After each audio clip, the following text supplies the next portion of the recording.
tema que me fue asignado es mi mente, o más bien la mente y la piedad. Y yo creo que ese es un tema vital para la iglesia de nuestros días, aunque pudiéramos decir lo mismo en cualquier momento de la historia.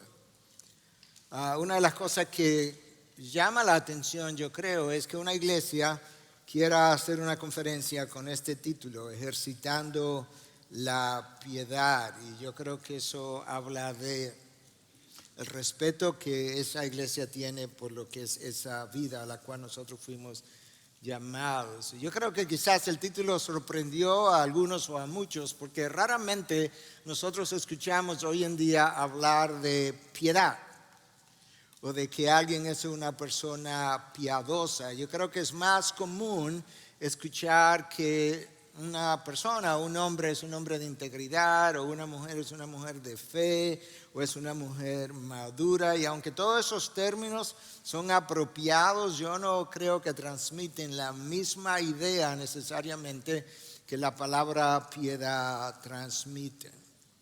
La santidad y la piedad nosotros pudiéramos verlas como palabras sinónimas. Sin embargo, yo prefiero verlas como dos caras de una misma moneda. Y veo la santidad personal como algo que se relaciona con el carácter moral del individuo que ha sido cultivando por Dios, por el Espíritu de Dios, en la medida en que la palabra va haciendo su efecto en él. Pero por ahí pudiera entrar alguien que fuera una persona altamente santificada y nosotros no saberlo. Pero en la medida en que esa persona comienza a relacionarse con otros individuos, creyentes y no creyentes, yo creo que de repente comienza a hacerse más o menos obvio que estamos en presencia de una persona piadosa.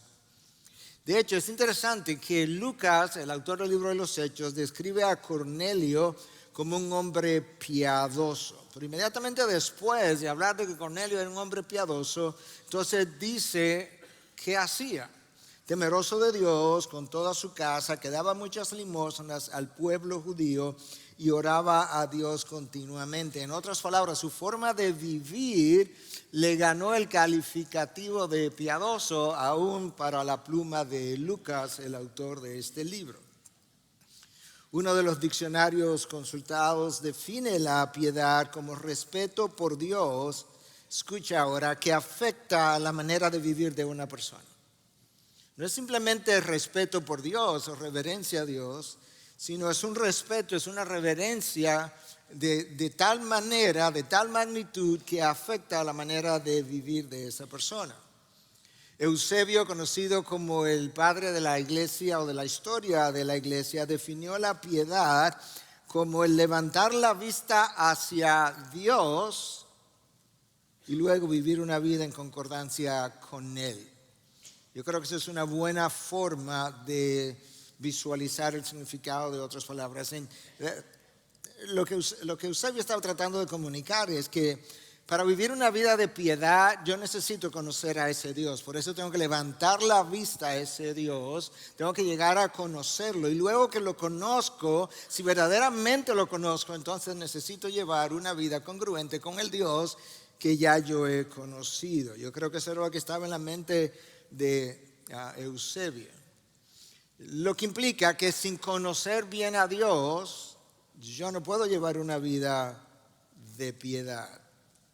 Y quizás eso describa parte del problema de la iglesia de nuestros días, donde tenemos mucha gente, muchos creyentes con poca piedad porque conocen poco de Dios. Nosotros necesitamos recordar que nosotros fuimos llamados a una vida de piedad. Sed santos porque yo soy santo. Ese es mi llamado. Yo no tengo una opción que no ser un hombre o una mujer piadosa. Creo que muchos de ustedes conocen el nombre de Jerry Bridges, y Jerry Bridges escribió, murió yo hace unos años atrás, escribió un par de libros, no muy grandes, no muy pesados, muy prácticos. Uno se llamaba En pos de la santidad y el otro se llamaba La práctica de la piedad, y yo creo que él estaba tratando de ayudarnos a entender la diferencia entre uno y otro. Bridges estuvo en nuestras oficinas de una manera muy fortuita, unos meses apenas antes de él morir. Y pedimos que compartiera algo de su vida, porque entendíamos que era un hombre que Dios no solamente había usado, pero había cultivado una vida de piedad. Y él decía que él comenzó su vida pensando que esa vida de piedad o de santidad dependía como de todo el esfuerzo que él pudiera hacer. Que eventualmente entonces llegó a entender que no, que eso era algo que era Dios el que cultivaba esa santidad en ti, pero terminó finalmente bíblicamente entendiendo que ciertamente es el Espíritu de Dios el agente de transformación, el agente que te da forma conforme a la imagen de Cristo, pero que hay un rol que el creyente necesita jugar que es vital. Pero hubo una observación más que Bridges hizo que nunca se me ha olvidado. Él decía, y lo cito: yo he estado en el ministerio cristiano por muchos años. Yo he servido en Estados Unidos y fuera de Estados Unidos. Durante este tiempo he conocido a muchos cristianos, escucha, capaces y talentosos. He conocido a muchos cristianos capaces y talentosos, pero he conocido a mucho menos cristianos piadosos, capacitados, capaces, habilidosos, talentosos, inteligentes, conocedores, pero menos cristianos piadosos. Y la pregunta es, ¿por qué? Yo creo que la respuesta a esa pregunta es multidimensional. Pero para comenzar, ¿verdad? Yo creo que por un lado, el púlpito de nuestros días en general no enfatiza la santidad de Dios. El púlpito en general no enfatiza la santidad del creyente. Enfatiza todavía mucho menos la necesidad de cultivar una vida de devoción a Dios. Y como no enfatiza una vida de devoción a ese Dios, tampoco enfatiza la manera como nosotros debiéramos conocer y luego amar a Dios. Es posible conocer mucho acerca de Dios y no conocer a Dios. Y yo creo que una de las cosas que he visto a lo largo de los años, mientras más viajo, es que mucha gente conoce mucha doctrina acerca de Dios, pero no conoce al Dios al que las doctrinas se están tratando de definir. Y que eso sea uno de los problemas. Escuchemos la respuesta de Jesús ante la pregunta cuando un escriba vino y le preguntó que cuál era el más grande de todos los mandamientos. Él dice: el más importante es, escucha Israel, el Señor nuestro Dios, el Señor uno es. Eso es Deuteronomio 6:4, el Shema de Israel. Pero escucha ahora: y amarás al Señor tu Dios con todo tu corazón y con toda tu alma. Y ahora estamos llegando a mi tema: y con toda tu mente y con toda tu fuerza. ¿Notaste de qué manera Cristo nos dice a nosotros que el mandamiento más importante en el que yo pueda pensar? Los rabinos judíos tenían una forma de hablar y llamaban a el mandamiento más difícil que ellos pudieran tener, llamaban el yugo más pesado. Y es por eso que en el contexto judío muchos entienden que cuando vinieron a Jesús, y Jesús le dijo: mi yugo es fácil, mi carga es liviana, básicamente estaba refiriendo a eso, a una pregunta que probablemente estaba en la mente de muchos de ellos: ¿cuál es tu yugo? Cuando ellos hacían esa pregunta, estaban preguntando: ¿cuál es tu mandamiento más pesado? Y Cristo dice: este es el más importante de todos. Tiene que amar a Dios, pero tiene que saber cómo amarlo. Y una de las formas como lo vas a amar es con tu corazón, con toda tu alma, con toda tu mente y con toda tu fuerza. Amar a Dios correctamente requiere mi mente. Pero requiere mi mente porque mi mente requiere conocerlo. No puedo amar a quien no conozco.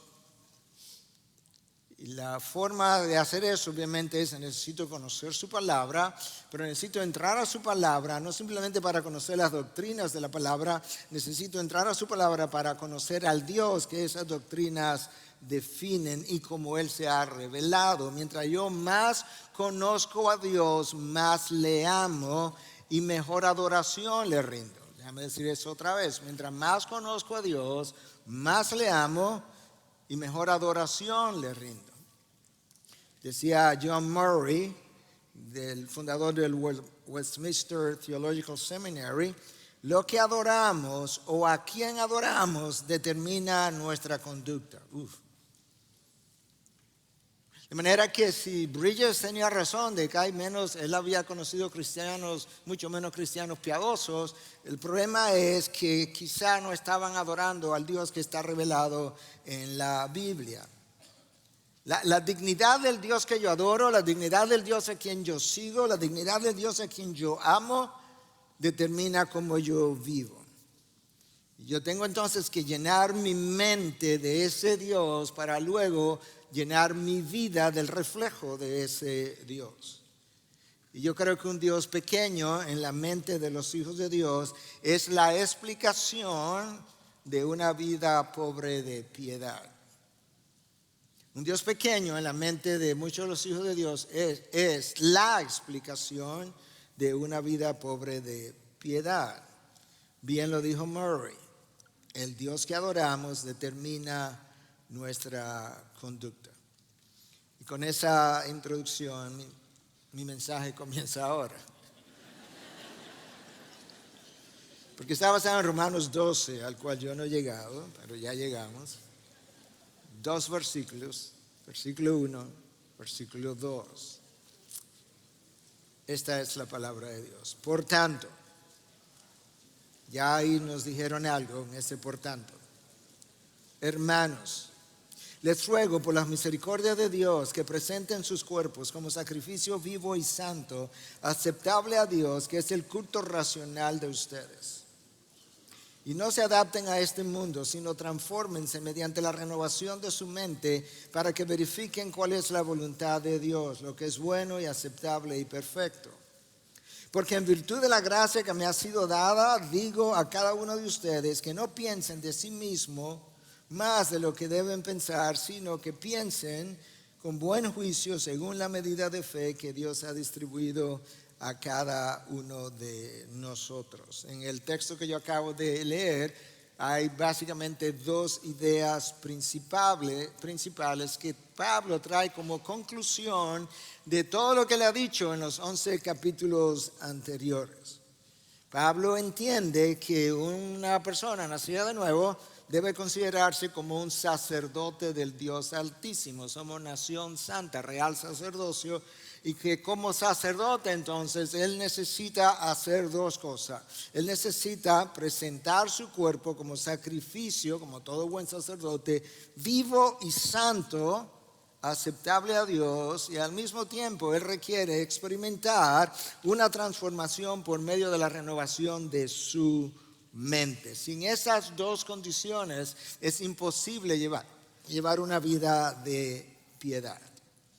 Entonces, para comenzar a desempacar esos versículos que yo acabo de leer, comencemos con la primera frase. Por tanto, esa frase está conectando esos versículos de Romanos 1, 2 a todo lo anterior que Pablo ha dicho por 11 capítulos. Y durante esos 11 capítulos, lo que el apóstol Pablo hizo fue que él desplegó de manera magistral y en multicolor la inmensidad del amor de Dios, lo inmerecido de su gracia, la abundancia de su benevolencia, lo inexplicable de su paciencia y la capacidad de su tolerancia.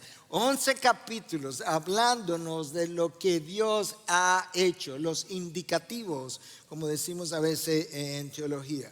Sobre todo cuando esos atributos de Dios fueron puestos o fueron ejercitados a favor de un hombre corrompido en todas sus facultades. Y Pablo entonces escribe en Romanos 12:1, y él toma todos esos atributos de Dios que Él desplegó por 11 capítulos y los resume en una palabra en plural y les llama las misericordias de Dios. Por tanto, por consiguiente, en vista de todo lo que hemos hablado, por las misericordias en plural de Dios, yo les ruego, yo les imploro, yo les pido, dependiendo de la traducción que tú tengas, por las misericordias de Dios, que presenten sus cuerpos como sacrificio vivo y santo, aceptable a Dios, que es el culto racional de ustedes. Dicho en palabras sencillas y llanas, Pablo nos llama a considerar con detenimiento las múltiples misericordias que Dios ha tenido para un hombre caído, un hombre corrupto en toda su naturaleza, torcido en su obrar, y que la consideremos con tanto cuidado para que nosotros podamos entonces responder con una vida de piedad como corresponde al Dios que así se ha entregado. Porque lo que nosotros vamos a ofrecer a Dios debe estar a la altura de lo que Cristo ofreció primero.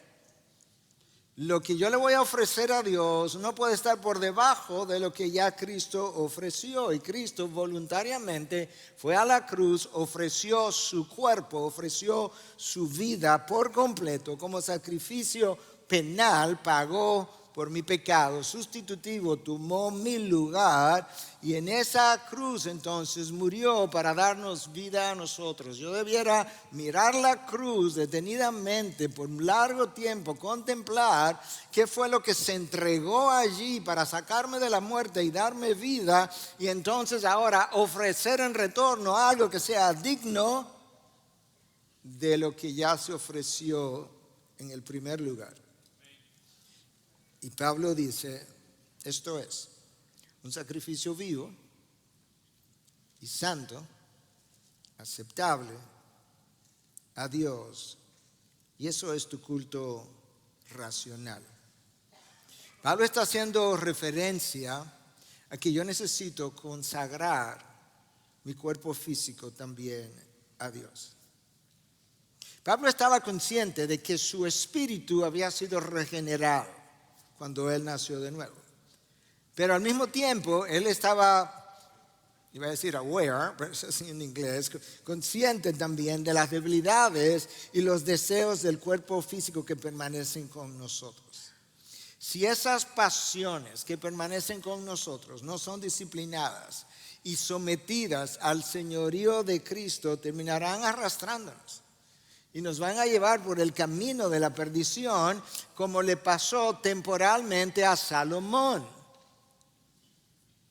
Es impresionante que Salomón en un momento dado le pide a Dios una sola cosa. Dios le dice, pídeme lo que tú quieras que te lo voy a dar. Salomón dice, mira, yo solamente quiero una sola cosa. Dame sabiduría para gobernar al pueblo. Sabiduría, discernimiento. Y Dios está tan impresionado con la petición que dice, mira, como no has pedido nada más, te voy a dar lo que pediste, pero además te voy a dar fama y riqueza y dinero y todo lo demás.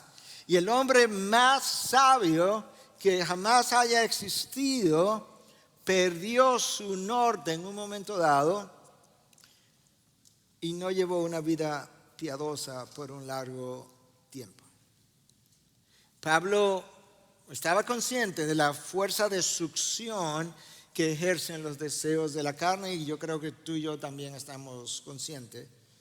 Y estaba al mismo tiempo percatado de que los miembros de nuestros cuerpos ya, enfatizo la palabra ya no pueden ser usados de la misma manera como fueron usados en la vida anterior. Escúchalo de parte de Pablo mismo en Romanos 6:13.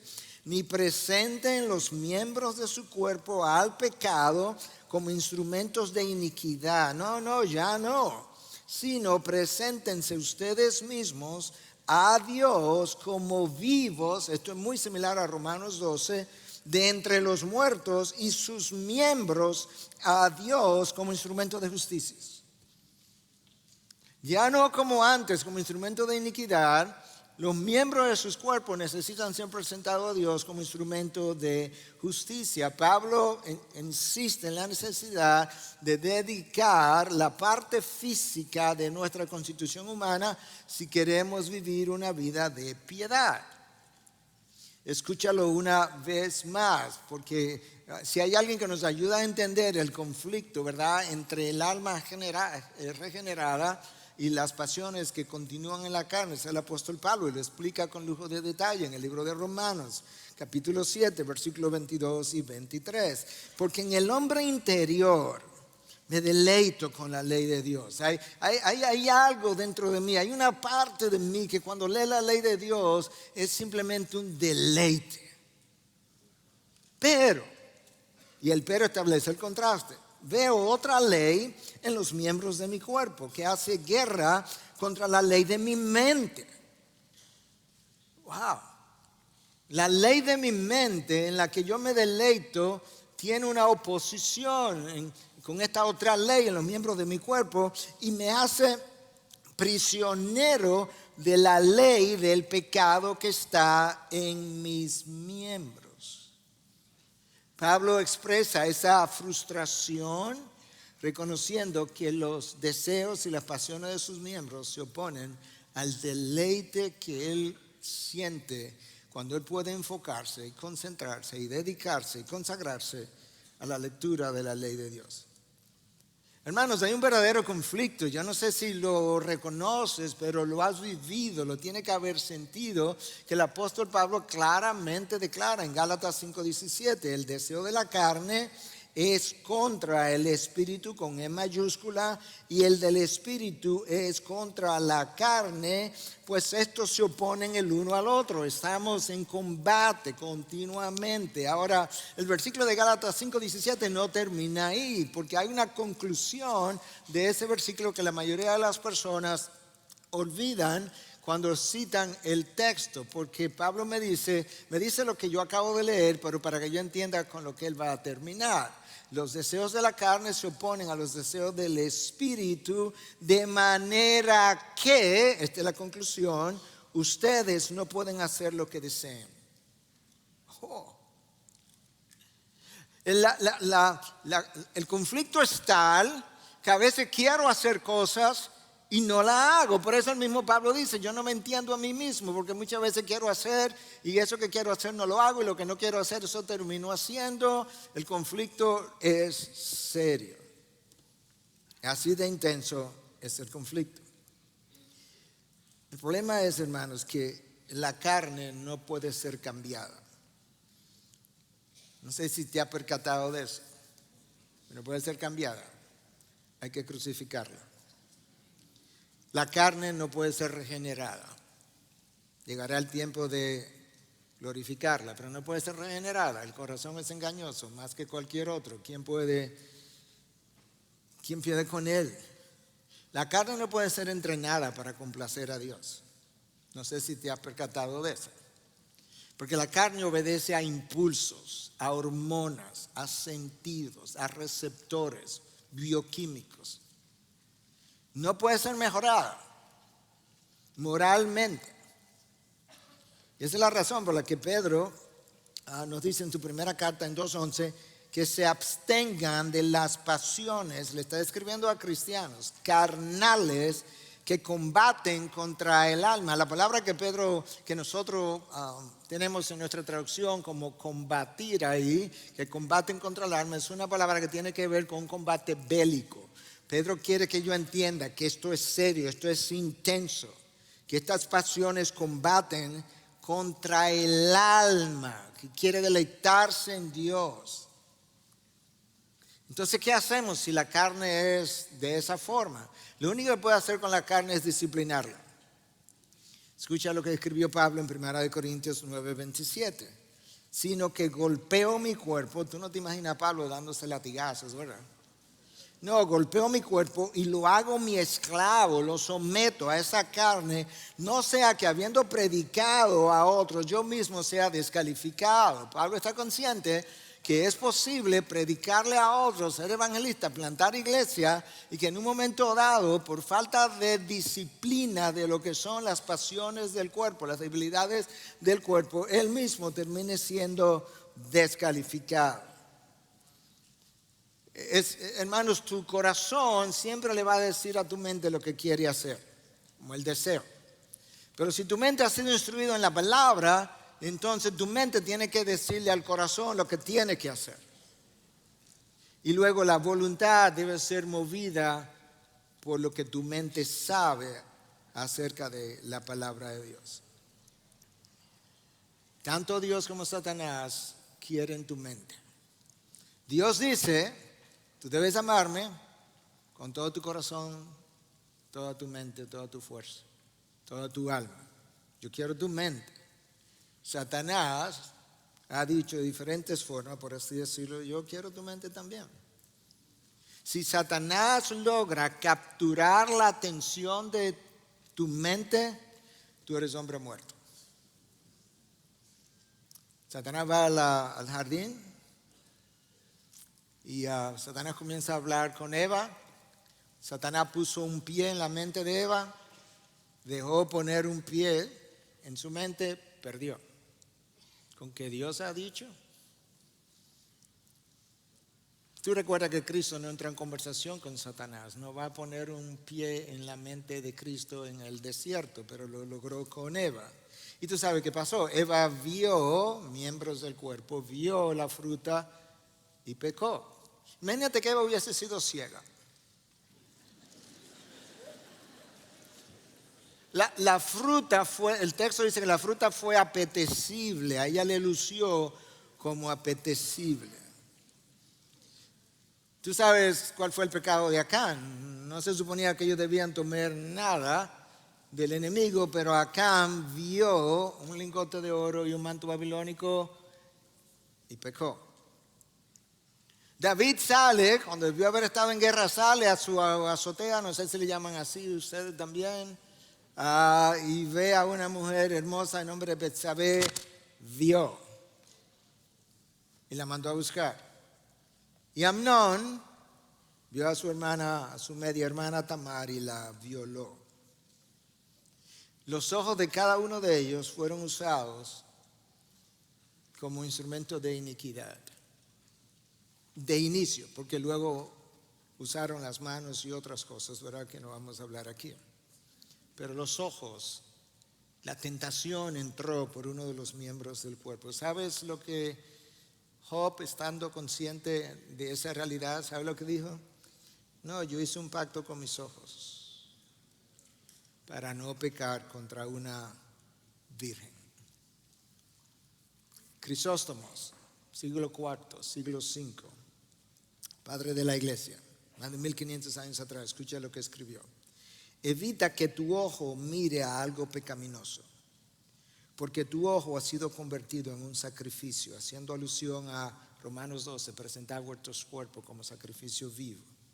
No permite que la lengua diga algo vergonzoso, porque la lengua ha llegado a ser una ofrenda. No permita que la mano haga alguna acción ilícita, porque es tu holocausto. Sí, ilustrativamente. Pero estas cosas no son suficientes. También debemos hacer buenas obras. Permite que tus manos den dádivas, que tu boca bendiga a aquellos que abusan, que tu oído sea dedicado continuamente a escuchar un hablar divino. Para ofrecer algo en sacrificio no puede tener nada impuro. Tu sacrificio es el primer fruto de todas tus acciones. Por tanto, ofrezcamos a Dios un sacrificio de nuestros primeros frutos, de nuestras manos, nuestros pies, nuestra boca y todos los demás miembros de nuestro cuerpo. Hermanos, tú sabes que tú y yo hemos pecado con los ojos al ver lo que no debiéramos ver. Hemos pecado con los oídos a prestar atención a conversaciones prohibidas. Hemos pecado con la lengua, a veces chismeando, a veces difamando, a veces exagerando los hechos, a veces minimizando los hechos. Hemos pecado con las manos, tocando lo que es ajeno. Hemos pecado con los pies al ir a lugares que nunca debimos haber pisado.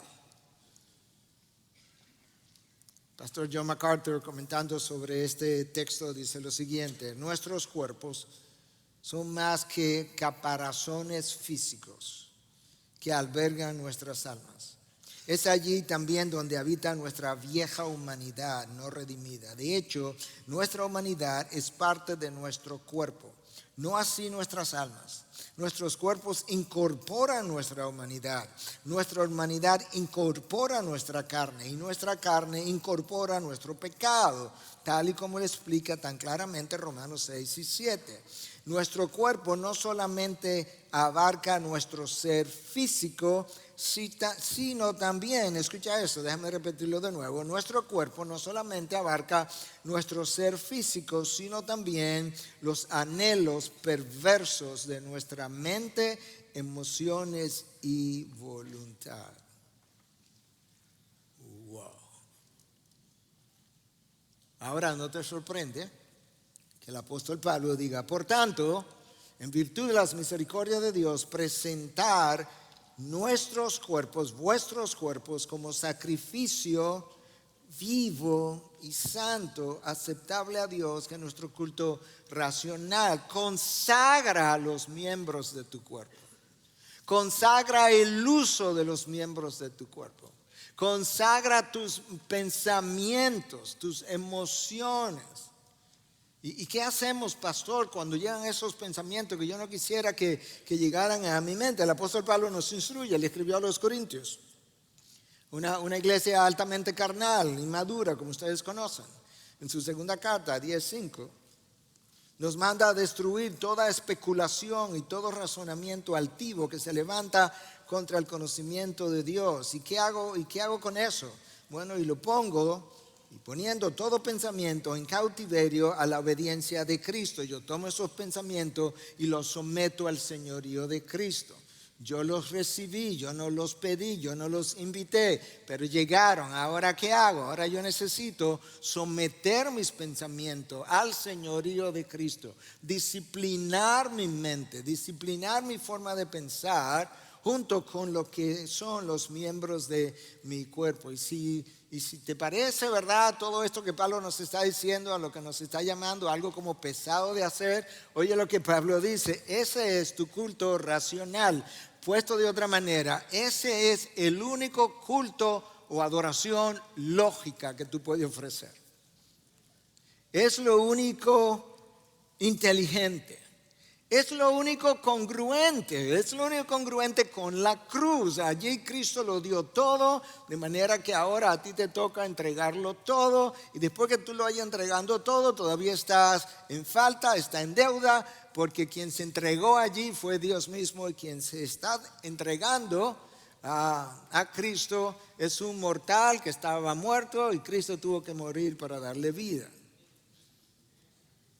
Hermanos, la entrega de toda mi vida a Dios es una vida de devoción a Dios. Por eso me encanta el título de uno de los últimos libros, que no sé si es el último, de Sinclair Ferguson, Devoted to God. Devoto a Dios, entregado a Dios por completo. Quizás estás pensando: pastor, todo eso está muy bien, yo quisiera hacerlo, lo he intentado, pero he fallado. ¿Cómo lo logro? Me alegro que preguntes. La respuesta está en el texto también que leímos. Segundo versículo, Romanos 2:12. Déjame ver mi reloj, no sea que esté muy pasado de tiempo. Okay. 2:12 o 12:2. No se adapten a este mundo, sino transfórmense mediante la renovación de su mente, para que verifiquen cuál es la voluntad de Dios, lo que es bueno, aceptable y perfecto. La mente es crucial en la vida de piedad, porque la mente es el centro de operaciones. Si tú vas al aeropuerto, tú te darás cuenta que hay una torre de control que controla el avión que aterriza a la velocidad o en el tiempo que debe aterrizar. Bueno, la mente es la torre de control de toda tu vida. Tú no has hecho nada nunca en toda tu vida que no vaya precedida por un pensamiento. Primero yo pienso y luego yo actúo. Puede ser que eso ocurra en un milisegundo, pero no puede pasar de otra forma. No hacemos nada sin pensar. Nuestra mente controla o dirige nuestros pensamientos, nuestras emociones, nuestras decisiones, nuestras elecciones y nuestras acciones, para comenzar. Y es esa mente la que tiene que ser entrenada en la palabra por el Espíritu y necesita ser también iluminada por el mismo Espíritu, de manera que ella pueda aprender a diferenciar el bien del mal, lo dulce de lo amargo, lo sagrado de lo profano, lo carnal de lo espiritual, lo verdadero de lo mentiroso o de la mentira del mundo. Esa es la mente que es entrenada en la palabra de Dios y es entrenada por el Espíritu y es iluminada por el mismo Espíritu. Y en este versículo de Romanos 12:2, el apóstol Pablo desempaca lo que se requiere para vivir una vida de piedad. Escucha esta frase de John Stott: si quieres vivir bien, tienes que pensar bien. Ahí está el problema. No vivo bien porque no estoy pensando bien. Y no pienso bien porque mi mente no está debidamente entrenada, enseñada en la palabra de Dios. Y mi mente no conoce lo suficiente de ese Dios. Y Pablo me está diciendo exactamente lo mismo que Stott me dice cuando dice si quieres vivir bien, tienes que pensar bien. Claro, si yo tengo que pensar bíblicamente para ver cómo Dios ve la vida, pero no voy a aprender eso a menos que tenga mi mente llena de la palabra. Yo tengo que pensar bien para honrar a Dios con una vida de piedad. Dios mismo me instruye cómo yo le puedo honrar. Dios mismo me instruye y mi mente percibe la instrucción, recibe la instrucción. Y es ahí en la palabra donde yo aprendo a responder a Dios. Yo tengo que pensar bien para que mi piedad traiga gloria a su nombre. Hermanos, Dios nos dio emociones y sabemos muchas veces que en ciertos círculos las emociones son desenfrenadas y demás. El problema que Dios tiene con nuestras emociones muchas veces no es que la tengamos per se, porque Él nos dio emociones y Él tuvo emociones. El problema es cuando no son emociones informadas por la palabra. Ahí es donde está el problema. Mira si la mente es crucial en cómo tú y yo vivimos, que Proverbios 23:7 dice: pues como piensa dentro de sí, así es él. ¿Tú quieres saber cómo tú eres? Examina tus pensamientos. Cuando tú vas manejando, ¿en qué estás pensando? Cuando alguien te pasa por el lado del sexo opuesto, ¿qué pensaste? ¿Quieres saber cómo eres verdaderamente? Revisa tu pensamiento. Y Pablo nos dice entonces que en el texto que leí de Romanos 12, que no nos dejemos dar, no nos amoldemos a este mundo, que no nos dejemos dar su forma. Nos llama a resistir a este mundo, sus ideas, su agenda, su estilo de vida. Y luego que nos dice que debemos resistir a los patrones de este mundo al mismo tiempo, entonces me dice, pero tiene que hacer algo más. Segunda parte, tiene que hacer algo más con tu mente. Tiene que renovar tu mente y tiene que entrar en un proceso de transformación para que pueda ser transformado, valga la redundancia, de gloria en gloria, conforme a su imagen, por el Señor, el Espíritu. En el mundo en que tú y yo vivimos, y al cual Pablo nos llama a resistir, siempre hay dos opciones: la verdad y la mentira. La verdad la representa Cristo, la mentira la representa el anticristo, y ambas pueden ser creídas por las mentes. Lamentablemente, detrás de muchas de las cosas que nosotros hacemos representan ídolos en nuestros corazones. Fue Juan Calvino que dijo que el corazón es una fábrica continua de ídolos. Y que tú comienzas a destruir un ídolo y tan pronto comienzas a destruirlo, el corazón comienza a construir otro.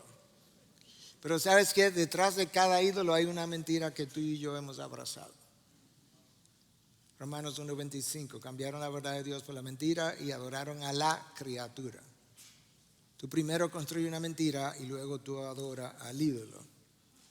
y yo necesito destruir los ídolos de mi mente. Entonces, en este mundo yo tengo dos ofertas. Yo tengo la oferta de la verdad, yo tengo la oferta de la mentira. Ambas pueden ser creídas por la mente. Pablo nos dice, 12:2 de Romanos, no se adapten a este mundo. La palabra traducida ahí con la frase no se adapten en el original tiene que ver con algo que está relacionado a darle forma o tomar el patrón o el molde.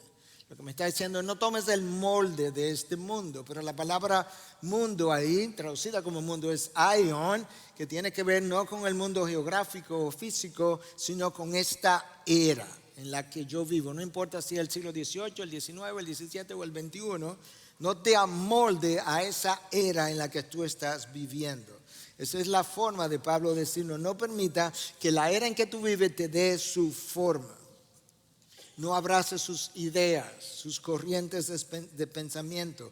Resiste la presión que esa vida te hace para que tú puedas ir en la dirección en que ellos van. No se adapten a ese mundo.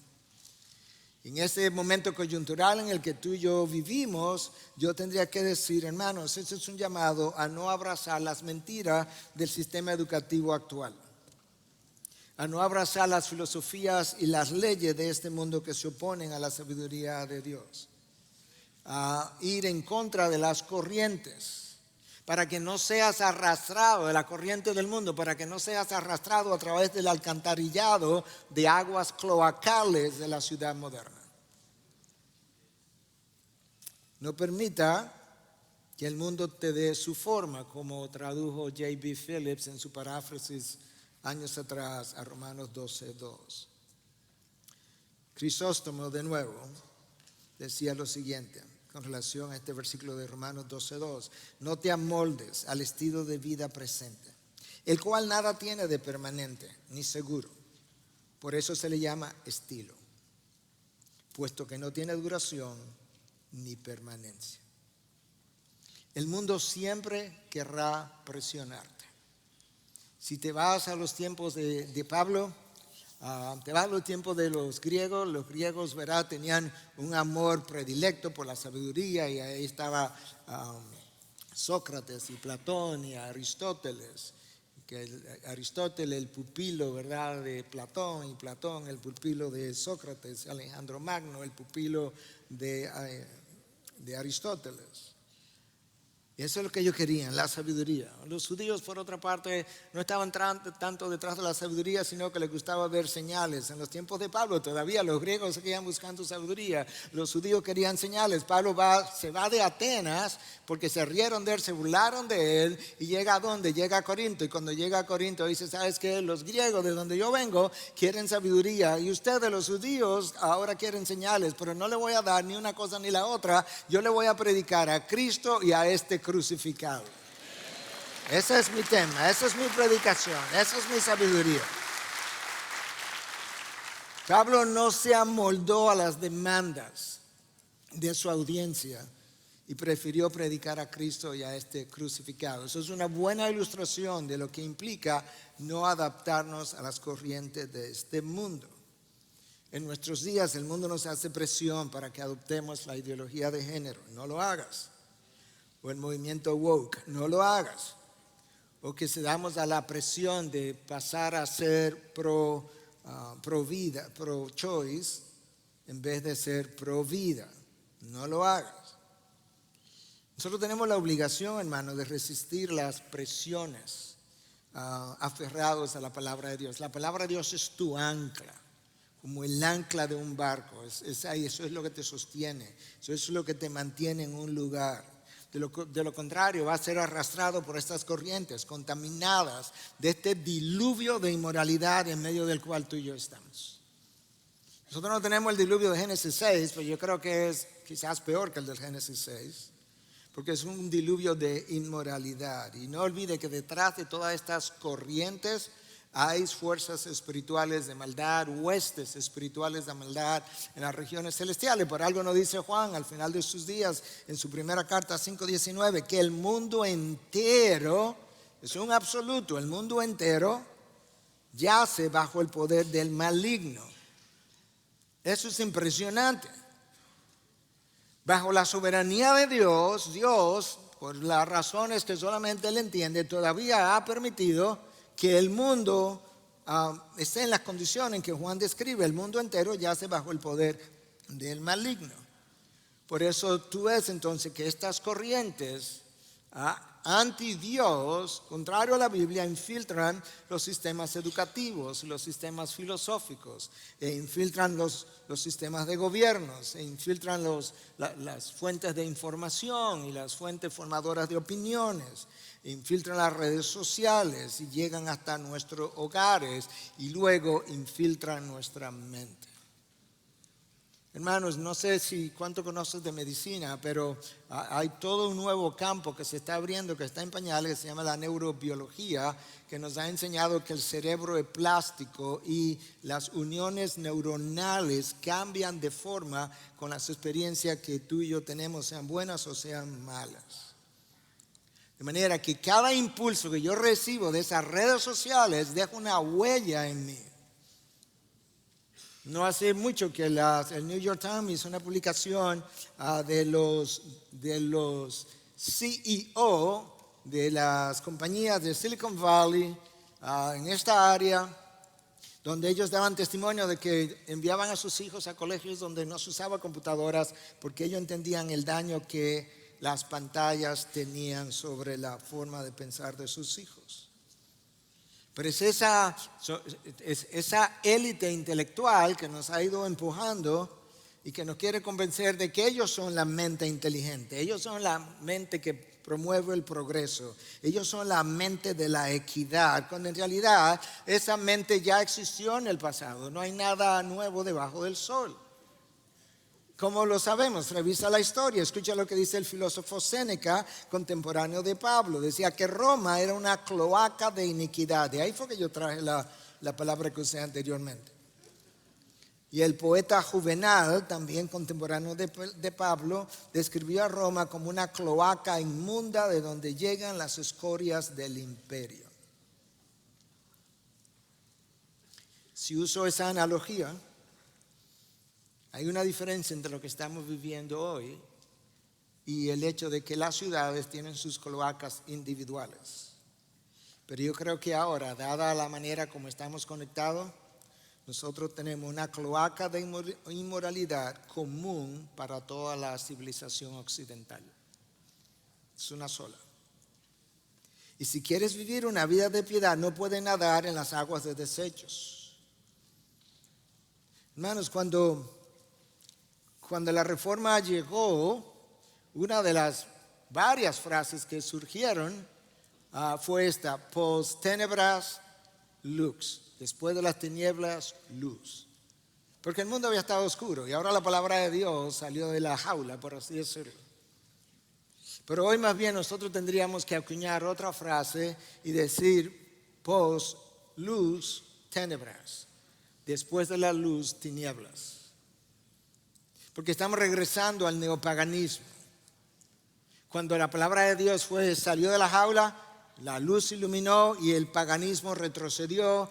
Ahora, como la luz está siendo replegada, ahora el neopaganismo está regresando. Hermano, tú tienes que resistir hasta el final. Resiste hasta dar tu vida por la verdad de Cristo. No te amoldes, no tomes la forma del mundo, no te dejes arrastrar por sus corrientes. Cuando llegue el tiempo, no si llega, no, cuando llegue el tiempo tenemos que ser de aquel grupo en el libro de Apocalipsis que se nos describe de esta forma en 12:11. Ellos lo vencieron por medio de la sangre del Cordero y por la palabra del testimonio de ellos, y no amaron sus vidas llegando hasta sufrir la muerte. Tú y yo tenemos que ser de la misma manera cuando nos llegue el momento. No podemos amar nuestras vidas tanto, tenemos que estar dispuestos a sacrificarlas por la causa de Cristo. Ya Él se sacrificó primero. Mi forma de responder, mi forma lógica, congruente, racional, es dando yo mi vida por su causa. Necesitamos atesorar la verdad de Cristo con nuestra mente y amar a Cristo con toda nuestra pasión. Para eso yo necesito valentía. Pero la valentía tiene que ser cultivada, y la cultiva el Espíritu de Dios, que no nos dio un espíritu de cobardía. La cultiva el Espíritu de Dios por medio de la lectura de la palabra. Hermanos, si tú lees las redes sociales, y todas las leemos, están llenas de opiniones. Y las opiniones cambian todos los días. ¿Sabe por qué? Porque las opiniones tú las sostienes. Pero cuando tú tienes convicciones, y sobre todo si son convicciones bíblicas, la razón por la que tú no las cambias tan fácilmente es porque ellas te sostienen a ti. Y nosotros necesitamos cristianos de convicciones, que no sean fácilmente amedrentados, que estén dispuestos a sufrir por la causa de Cristo. Pablo le escribió a Timoteo en su segunda carta, la carta de la cual nos habló Luis Contreras anoche elocuentemente. En esa carta Pablo le dice a Timoteo en el capítulo 2, sufre penalidades conmigo, como buen soldado de Cristo Jesús. Está leyendo, está escuchando el lenguaje, lo describe como un soldado en una pelea, en una batalla en la que hay que sangrar. Sufre penalidades conmigo. El soldado en servicio activo no se entrega en los negocios de la vida diaria. No estaba hablando de negocios de dinero, está hablando del diario vivir, en las pequeñeces, en la trivialidad, en la superficialidad de la vida, a fin de poder agradar al que lo reclutó como soldado. Tú fuiste un soldado reclutado. Te reclutaron, te llamaron. Quizás tú estabas en reserva y te llamaron, te sacaron al servicio activo. Quizás en momentos como estos, el tiempo se me ha ido, en tiempos como estos, debemos recordar las cosas de atrás. Les voy a recordar la historia. Recuerda cuando se dio el concilio de Nicea, estaba en debate la divinidad de Cristo. Y dice una de las fuentes que en un momento dado quizás la mitad del obispado estaba en contra de la divinidad de Cristo. Entonces que alguien vino a Atanasio y le dijo: Atanasio, que todo el mundo está en contra de la divinidad de Cristo. Y Atanasio respondió: si el mundo va en contra de la verdad, entonces será Atanasio contra el mundo.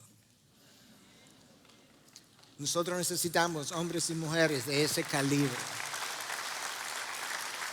Si es uno solo, uno solo. Hermanos, cuando amas la verdad, lo que está bien, aun si nadie lo hace. Esa es la realidad. Y lo que está mal, aun si todo el mundo lo hace. Pero jamás vamos a amar la verdad si no amamos a Jesús. Esas dos cosas son prácticamente sinónimas. Escucha lo que Cristo le dijo a Pilato: para esto yo he venido y para esto he venido al mundo. Para esto yo he nacido y para esto yo he venido al mundo, para dar testimonio de la verdad. Y luego fue y dijo: yo soy la verdad. Son sinónimos. Yo soy la verdad. De hecho, Pilato, el mundo se perdió por la mentira de Satanás. Por eso es que yo he venido a reganar el mundo, porque yo soy la verdad. Para esto yo nací, para encarnar la verdad. Para esto yo he venido al mundo, para testificar de la verdad. Exhortación número 1 de Pablo en Romanos 12, 1 y 2. ¿Cuál es? Bueno, resistir las influencias de este mundo para que no te amolden. Exhortación número 2, transfórmate mediante la renovación de tu mente para que puedas verificar cuál es la voluntad de Dios. Ni siquiera puede encontrar la voluntad de Dios o verificar la voluntad de Dios, mirar para atrás y decir verdaderamente esa era la voluntad de Dios, si no tienes una mente renovada. Y entonces descubrirás lo que es bueno, aceptable y perfecto. La palabra traducida ahí como transformado viene de la palabra metamorfo, y de ahí viene nuestra palabra metamorfosis, y tiene que ver con un cambio que usualmente ocurre, ¿verdad?, de adentro hacia afuera. Voy a llegar ahí rápidamente. Pero la otra palabra importante aquí es la renovación de la mente, que en el original es anakainosis, que tiene que ver con algo que es nuevo, diferente y superior. De manera, lo que Pablo me está diciendo es que mi mente tiene que ser renovada, tiene que ser cambiada así de radical. La palabra metamorfosis, donde mejor quizás lo puedes recordar, es en este cambio que sufre el renacuajo, que vive debajo del agua y pasa a ser una rana que ahora es más grande, es superior, porque puede vivir en el agua, puede vivir fuera del agua. Y Pablo me está diciendo: tu mente tiene que ser transformada así de radical, de manera que sea diferente nueva y superior a lo que tenías antes. Así de radical. La mente, la batalla ruge en tu mente, hermanos. Algunos de ustedes, ayer le comentaba al pastor Luis Contreras, escribió un libro acerca de la guerra espiritual y básicamente se llama Hasta que ruja el león, pero el subtítulo dice La batalla por la verdad. Hay una batalla por la verdad hasta que el león Cristo Jesús ruja. Escucha lo que decía Francis Schaeffer. En la batalla espiritual, la pérdida de la victoria ocurre siempre en el mundo de la mente. Eva decidió lo que iba a hacer primero con la fruta, fue y la mordió y se la ofreció a su esposo. La batalla ocurre en tu mente. Acán vio el lingote de oro, es verdad, pero luego él planificó cómo y cuándo se lo iba a robar para que no lo vieran en su mente. David vio a Betsabé, se sintió atraído, pero luego él hizo todo un plan para emborrachar a Urías, a ver si lograba hacer lucir que ella estaba embarazada de él, y luego planificó cómo mandarlo a matar. Él vio, pero luego su mente planificó. Si Satanás logra capturar tu mente, desviar tu atención, perdiste la batalla. ¿Tú recuerdas que Cristo reprendió a Pedro en una ocasión? Cuando Pedro trató de detenerlo para que no llegara a Jerusalén y no le pasara lo que Cristo dijo que le iba a pasar y debía pasarle. Recuerda las palabras de Cristo, escucha. Pero volviéndose a él dijo: Pedro, quítate delante de mí, Satanás. Si yo oigo a Cristo diciendo eso, yo salgo corriendo. Me eres piedra de tropiezo. Ahora escucha lo próximo. Porque no estás pensando la mente en las cosas de Dios, sino en la de los hombres. Pedro, momentáneamente, de alguna forma, Satanás ha logrado distraerte. Y se te ha olvidado todo lo que yo te he enseñado por 3 años. Lo que te he puesto en la mente por 3 años. Y ahora, esto que tú estás tratando de hacer, básicamente tiene que ver con el hecho de que ahora mismo tú estás pensando en las cosas de los hombres y no en las cosas de Dios. Y esa distracción te la causó Satanás. Quítate delante de mí. Satanás estuvo detrás de la distracción de Pedro, estuvo detrás de la distracción de Eva. La palabra nos dice que Satanás incitó a David a hacer un censo, estuvo detrás de la distracción de David. Trató de hacerlo con Cristo en el desierto, pero no lo logró. Y tratará de hacerlo contigo hoy, mañana y cada día. Tú necesitas una mente renovada, necesitas una mente alerta, y yo también necesito una mente conformada a la mente de Cristo. Ahora, hermanos, tú sabes que tú no renuevas la mente un día y dices, listo, ayer renové mi mente. No. Es como yo no sé cómo es aquí, pero sí, aquí es igual. La licencia de conducir tú tienes que renovarla. Lo único que la mente hay que renovarla todos los días. Porque todos los días tú eres bombardeado por mentiras que el mundo envía en tu dirección. Como bien lo dice el apóstol Pablo. El no consumir la palabra me deja a expensa de mi propia sabiduría. Pablo me dice en Filipenses 4:8, oye, si tú quieres saber cómo pensar, no es tan difícil. Piensa en todo lo verdadero. Cuando comience a pensar cosas, especular cosas, pregúntate si es verdadero o no, o es una especulación. Piensa en todo lo digno. El problema es que nosotros incluso tenemos problemas en definir lo que es digno o indigno, porque nosotros tenemos una definición tan baja del pecado que nosotros pensamos que pecado son las cosas extremas, la droga, la sexualidad, la borrachera. ¿Sabes lo que le dice Susana Wesley a sus hermanos, a sus hijos, John y Charles? Uno de ellos le preguntó: mamá, ¿qué es el pecado? Escucha, pecado es cualquier cosa que debilite tu razonamiento, altere la sensibilidad de tu conciencia, oscurezca tu apreciación de Dios o te quite la pasión por las cosas espirituales. En otras palabras, cualquier cosa que aumente el poder o la autoridad de la carne sobre tu espíritu, eso para ti se convierte en pecado, independientemente de cuán bueno sea en sí mismo. Bingo. Pecado es cualquier cosa que disminuya tu deseo por las cosas de Dios, no importa cómo tú le llames. Pablo dice: piensa en todo lo verdadero, todo lo digno, todo lo justo, todo lo puro, todo lo que está libre de corrupción, todo lo que es digno de virtud. En eso pensar, no pierda tiempo en otras cosas. Y como no tengo más tiempo, necesito cerrar. Voy a cerrar con una cita del pastor John Piper, que yo creo que encierra mucho de cómo nosotros necesitamos pensar. Tiene que ultimar una mente bíblica, desarrollar una cosmovisión bíblica. Yo creo que esta idea me va a tomar quizás 2 minutos leerla, pero yo creo que vale la pena. Es como tú y yo tenemos que pensar para vivir una vida de piedad. Esto dice Piper: necesitamos cultivar la mentalidad, ahí está la mente, de los exiliados.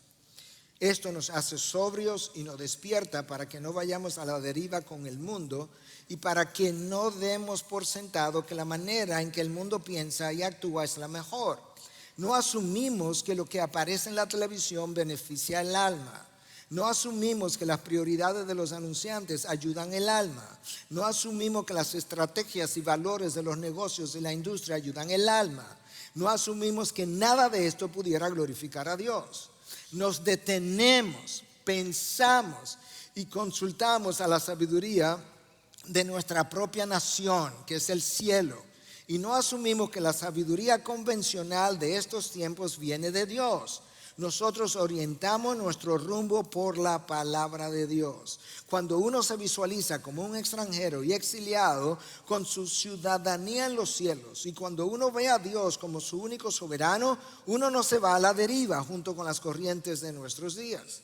Usted medita sobre lo que es bueno para el alma y lo que honra a Dios en todo, ya sea comida, escucha bien, comida, carros, videos, traje de baño, control de natalidad, límites de velocidad, hora de acostarse, ahorro financiero, la educación de los hijos, las personas que aún no han sido tocadas por el evangelio, las hambrunas, los campamentos de refugiados, los deportes y todo lo demás.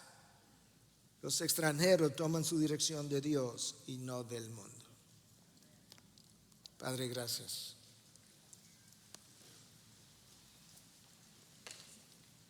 Y al mismo tiempo perdónanos, oh Dios, porque cuántas veces hemos tomado la dirección del mundo y no la tuya. Cuántas veces hemos asumido que lo que vemos en televisión o lo que vemos en una feria o lo que vemos a lo largo de las calles, que es bueno, que es correcto, sin haber consultado la sabiduría de los cielos. Señor, nosotros te pedimos perdón, comenzando por quien habla, por las veces que no te ha honrado en cada una de las cosas que la palabra nos llama a honrarte. Cuando quizás los ojos no han sido pactados como Job los pactó, o cualquier otro miembro del cuerpo que necesita ser consagrado a ti de manera exclusiva para tu uso, porque ya mis miembros de mis cuerpos no pueden ser usados de la misma forma y ser presentados como instrumentos de iniquidad, sino como instrumentos de santidad, como parte de mi sacrificio vivo y santo y agradable al Dios santo. Señor, ayúdanos a cultivar la mente. Ayúdanos a conocerte con la mente, a amarte con toda mi mente. Y que al llegarte a conocer también pueda vivir bien una vida de piedad, que a ti te plazca, que esté a la altura de mi llamado. Pues te lo pedimos en Cristo Jesús.